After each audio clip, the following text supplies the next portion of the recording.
When Christy was a little girl, she was always so happy. She always had a smile on her face. She was probably the healthiest of my 3 daughters. Christy was always really fun, very mischievous, with a really infectious laugh. I think that the 3 of us literally were inseparable. I can't remember her ever really being sick until she was sick. Well, when Christy was first diagnosed, I distinctly remember thinking, okay, this isn't happening. It's not true. It's a mistake. I guess at first I thought that we'd go to the doctor a bit for a while and everything would be okay. But then you realize that it might not be.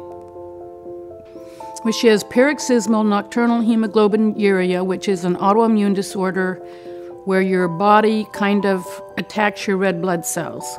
So I had a lot of bruising, a lot of bleeding that wouldn't stop. I was very lethargic and tired, and also I didn't have much of an immune system either. And without the supportive care of platelets, she would live 3 months. When I was first diagnosed, I received platelet transfusions daily and red cell transfusions weekly for nearly 2 years. I feel like I lived years with wondering if my sister was going to die every day. And I think I now believe in miracles.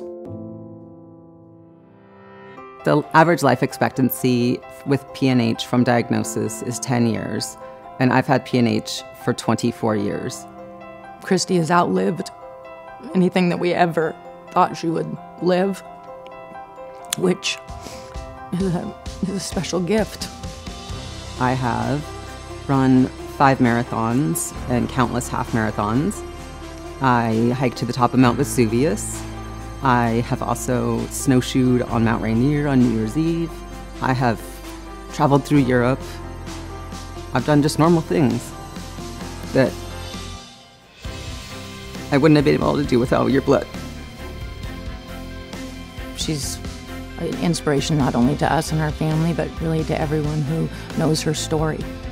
The people that donate blood, whether it's platelets or whole blood, it takes almost 2 hours to donate platelets, and they do that not knowing where it's going to go, for no reason except just to be generous to their fellow man. And I think that is a miracle. You know, through all the years, I've received thousands of blood transfusions. I've had a lot of worries, and my family's had a lot of worries. The one thing I've never worried about is that there wouldn't be blood, that they wouldn't find a match, you know, that they would just say, I'm sorry, you have to go home. And that's huge. Every aspect of Christy's care has been affected by research. With all the research that's been done in blood transfusion medicine, I now have less blood transfusion reactions. If we weren't continuing to do research, I have no doubt that she would not be with us today. So every minute that I have with my sister is as a result of that research. When BloodWorks Northwest calls you and asks you to donate, there's a reason. I am one of the reasons that they call. And I thank you for all of your donations.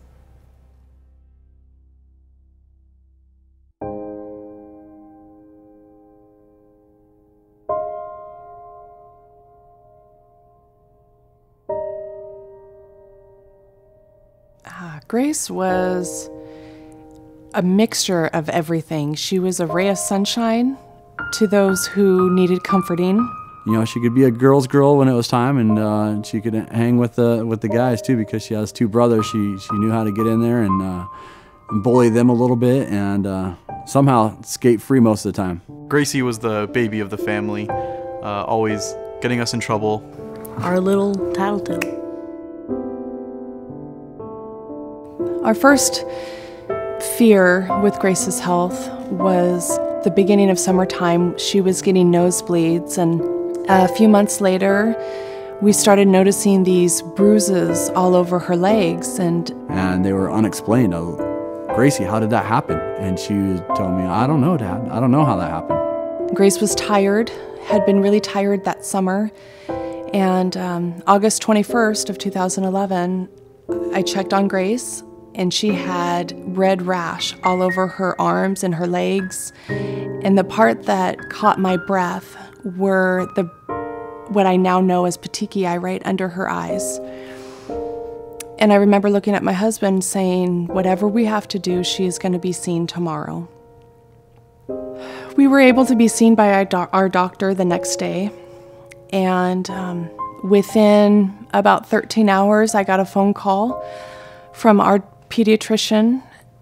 And she left a voicemail telling us that Grace's life was in danger. Her platelets were at a critical stage. We needed to pack our bags and head to Seattle Children's Hospital. And she said, by the way, pack one for yourself because I don't know how long you'll be there. Not the voicemail I ever wanted to get. Gracie was diagnosed at the age of 8.5 with ITP. ITP is an autoimmune disease that has no known cause and no known cure, where your spleen or other organs destroy your platelets. I always remember Grace never really wanting the attention that came with ITP and having the questions at school, because all the people would be like, oh, why can't you participate in PE or recess? And she would just be, I don't want to talk about it.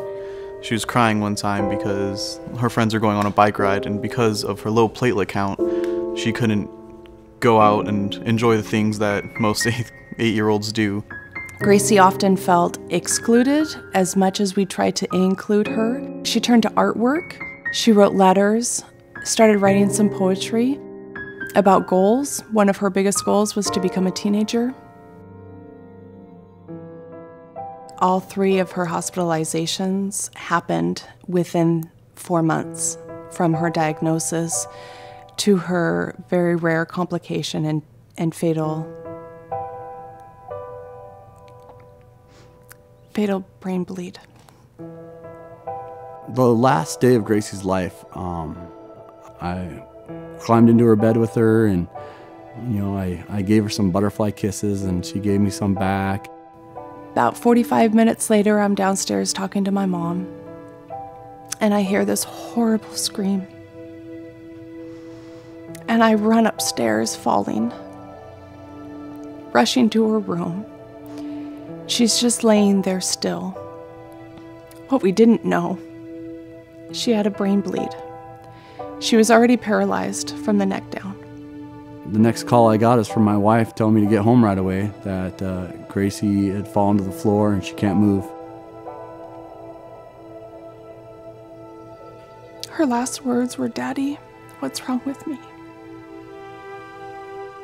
She'll always be part of me in my heart for the rest of my life.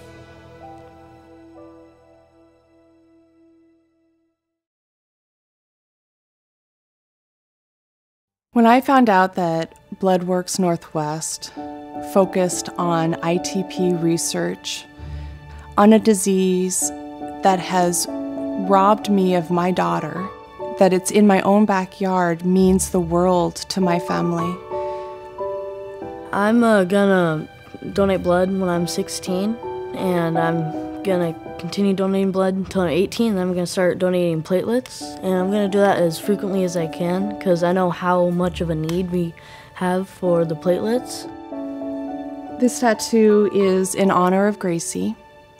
She had a ducky blanket that she loved with, from the time that she was 2 weeks old when she received Ducky up until she was about 7.5.